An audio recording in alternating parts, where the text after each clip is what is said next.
संगीता सिंह, मैं एडवोकेट हूँ। मैम, जो जंतर मंतर पर आप आज धरना दे रहे हैं वो किस बात के लिए दे रहे हैं? आपको तो ज्ञात हो ही चुका है कि हम लोग शिक्षा आंदोलन कर रहे हैं अभिभावक संघ के साथ में, नो फीस नो स्कूल की, तो उसी पर धरना दे रहे हैं। आम बात कर रहे हैं, समाज से ही निकल के आ रहा है, अगर उसको तनख्वाह नहीं मिलेगी स्कूल से तो वो अपना परिवार कैसे पालेगा? हम लोगों ने एक बात ये भी रखी कि हमें नियामक आयोग बनाया जाए ताकि जहाँ पे अपनी बेहतरीन ढंग से टीचर अपनी बात कह सके, शिक्षक अपनी बात कह सके, स्टूडेंट अपनी बात कह सके, अभिभावक अपनी बात कह सके। जैसे रेरा है, ट्राई है, ऐसे आज तक हमें तो बहुत परेशानी होती बिना विजन का। जिसके पास कोई विजन नहीं है वो पूरा देश संभाल रहे हैं, शायद अपना घर नहीं संभाल सकते, पूरा देश संभालने के लिए बैठे हैं। अगर उनके पास विजन होता तो आज अभिभावक संघ यहाँ पे घंटी ताली बजा के आमरण तप नहीं कर रहा होता और मोदी जी को चिता नहीं रहा होता। अगर आपको पहली बात तो भारत के प्रधानमंत्री को हम ये कहेंगे कि अगर ऐसी बात है तो अमेंडमेंट करके एक सीएम और पीएम का तो अलग अलग वो बना ले कि हमें सीएम किसको बनाना, पीएम किसको बनाना, जनता तय करेगी। जनता ने नहीं तय किया है कि प्रधानमंत्री कौन बनेगा, जनता ने तय किया कि एमपी को हम तुम्हें बनाएंगे, उसके बाद तुम जाके प्रधानमंत्री को चुनोगे। प्रधानमंत्री अगर हमें जनता को चुनना हो तो बहुत अच्छा रहेगा, तब हम चुनेंगे ना कि हम किसको प्रधानमंत्री बनाते हैं और किसको। केंद्र से सारा जो डिस्ट्रीब्यूशन होता है राइट्स का, रिक्वेस्ट होती है राज्य सरकारों के लिए, वो केंद्र से जाती है। क्या केंद्र अब तक बैठ के एक इमरजेंसी मीटिंग करके अभिभावक, शिक्षक और बच्चों के लिए एक कोई अमेंडमेंट करके पास करके उसको लागू नहीं करवा सकता था? ऑनलाइन की बात हो रही है, ऑनलाइन पढ़ाई क्या उड़ीसा जितना एक ट्राइबल जो क्षेत्र हैं, जो आदिवासी जहाँ पे ऑनलाइन क्या वहाँ पे नेट नहीं आते हैं, बच्चों के पास स्मार्टफोन नहीं है, बच्चे केजी के बच्चे, नर्सरी के बच्चे, क्लास 1 क्लास 2 के बच्चे ऑनलाइन पढ़ाई करेंगे? ये बेवकूफ़ बना रहे हैं। और 2 महीने जो स्कूल खोल रहे हैं वो सिर्फ 12 महीनों की फीस वसूलने के लिए खोल रहे हैं, वो फीस हम नहीं देंगे। और हमारे बहुत सारे अभिभावकों का टीसी वो घर में भेज चुके हैं। अभिभावक हमारे थोपा हुआ लगान है, अभिभावक हमारे सुसाइड कर चुके हैं, तो हम लगान नहीं देंगे। हमें अधिकार चाहिए, अगर अधिकार नहीं दे सकते हैं तो आपके माध्यम से कहना चाहती हूँ, जितने सांसद में विधायक विधानसभा में हमारे लोग बैठे हुए उनको पानी पिला देगा अभिभावक अगर सड़क पर उतर आया अभिभावक।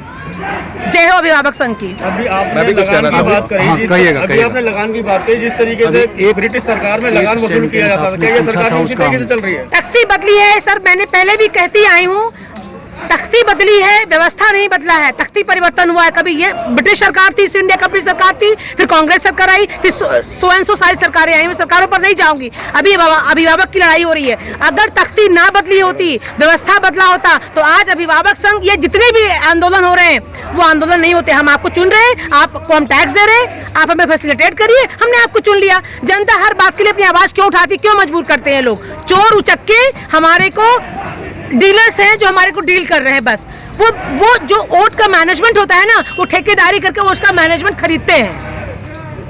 डीलर्स हैं हमारे ये एमपी एमएलए। आपके माध्यम से एक बात मैं माननीय प्रधानमंत्री जी पहुंचाना चाह रही हूं।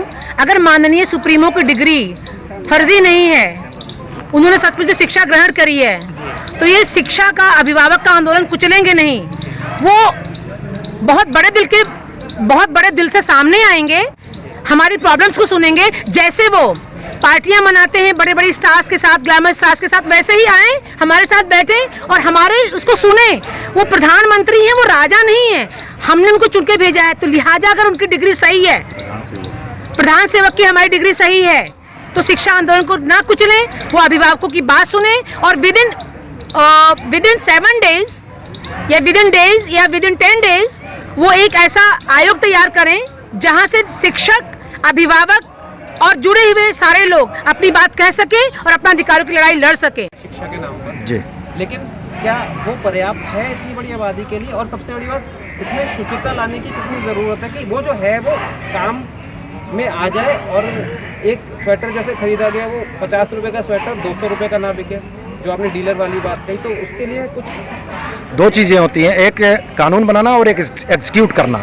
तो एग्जीक्यूशन पार्ट में चोर बैठे हैं, तो उन चोरों को हटाना, हम प्रधानमंत्री तो है नहीं, आप बनाइए हमको कल, आप हमको कल मेयर बनाइए, हमको कल सभासद बनाइए, तो भैया जितना हमारा जुडिक्शन होगा उतने। हम अभिभावक हैं, हम चिल्ला रहे हैं कि इन चोरों को हटाओ, हम चोरों का बहिष्कार करेंगे, हम इनकी फीस नहीं देंगे क्योंकि ये पढ़ा नहीं रहे हैं। जो लोग उसके जिम्मेदार हैं वो करें ना, स्वेटर का पैसा क्यों नहीं देते हैं सही समय पे? बजट की बात जहाँ तक है, बजट जितनी होनी चाहिए उतनी अभी के डेट में है। एक आपने बहुत अच्छी बात बोली कि गलती हमारी भी है। बिल्कुल है। तो कहीं ना कहीं हम भी देखते हैं ऑल इंडिया बेसिस पे बहुत सारे ग्रुप्स बने हुए हैं, बहुत सारे व्हाट्सएप ग्रुप्स हैं, बहुत सारे फेसबुक ग्रुप्स हैं, काम बहुत हो रहा है, बातें फेसबुक पे बहुत चलती है, फेसबुकिया लेकिन क्रांति। जब यहाँ आना पड़ता है जमीन पे उतर के तो सबकी हवा खुश हो जाती है। सबसे बड़ी बात सिर्फ वहीं तक चलता है सारा क्राइटेरिया। अभी देखिए यहाँ पे जैसे हम लोग आए हैं कोरोना काल में, दिखता नहीं है पेरेंट्स हम में कोरोना भी। काल में अपनी जान को जोखिम में डाल करके आए हैं।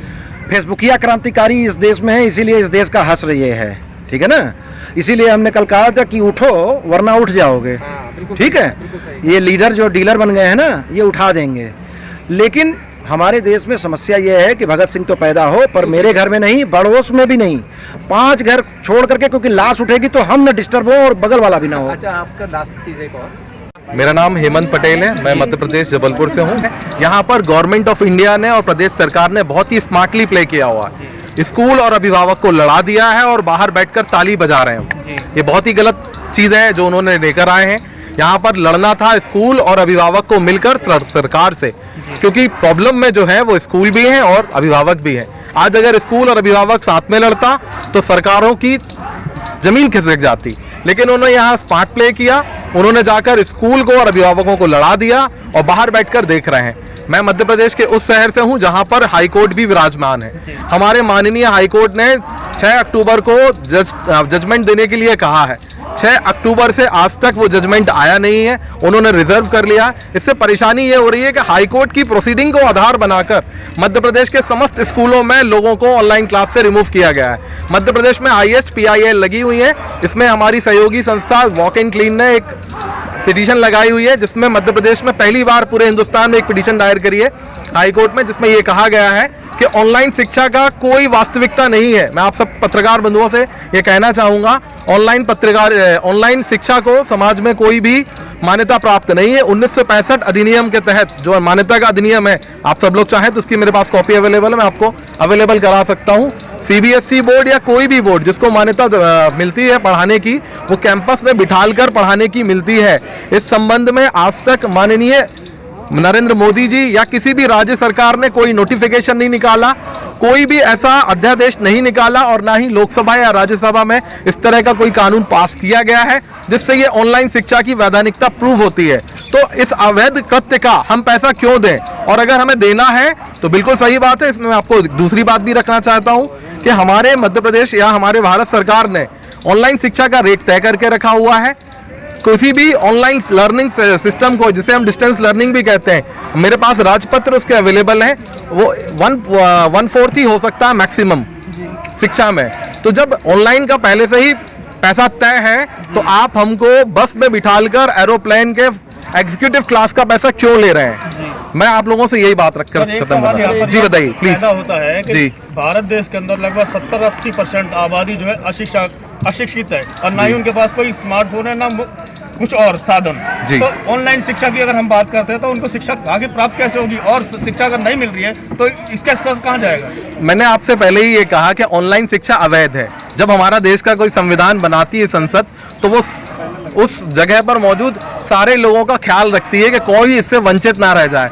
जो आपका क्वेश्चन है वो बिल्कुल सही है, और हम तो उन लोगों की लड़ाई नहीं लड़ रहे हैं जो घर पर एयर कंडीशन में बैठे हुए हैं। हम उन पीड़ित लोगों की लड़ाई लड़ रहे हैं जिनके पास गैजेट नहीं है, जिनके पास मोबाइल नहीं है। दिल्ली हाई कोर्ट ने एक नियम जारी किया हुआ है, मैं दिल्ली शहर का नहीं हूं, मैं दिल्ली प्रदेश का नहीं हूं, लेकिन आप पत्रकार बंधुओं से पूछना चाहूंगा, कहना चाहूंगा, कितने प्रतिशत लोगों को दिल्ली सरकार या प्रदेश के जो प्राइवेट स्कूल हैं वो मोबाइल या गैजेट दे पाए हैं? राइट टू एजुकेशन का भी खुल्ला उल्लंघन होता है। 25% लोगों को यहाँ पर लाकर कहा जाता है कि RTI के तहत आप इन्हें पढ़ाइए, और बहुत सारे ऐसे मिशनरीज स्कूल हैं जो अपने आप को RTI से बचाने के लिए अपने आप को मिशनरीज बनाते हैं, और उससे बचने के लिए राइट टू एजुकेशन के 25% कोटे से बचने के लिए। NCR करंट न्यूज़ को सब्सक्राइब करें और नोटिफिकेशन सबसे पहले पाने के लिए दबाएं बेल आइकॉन।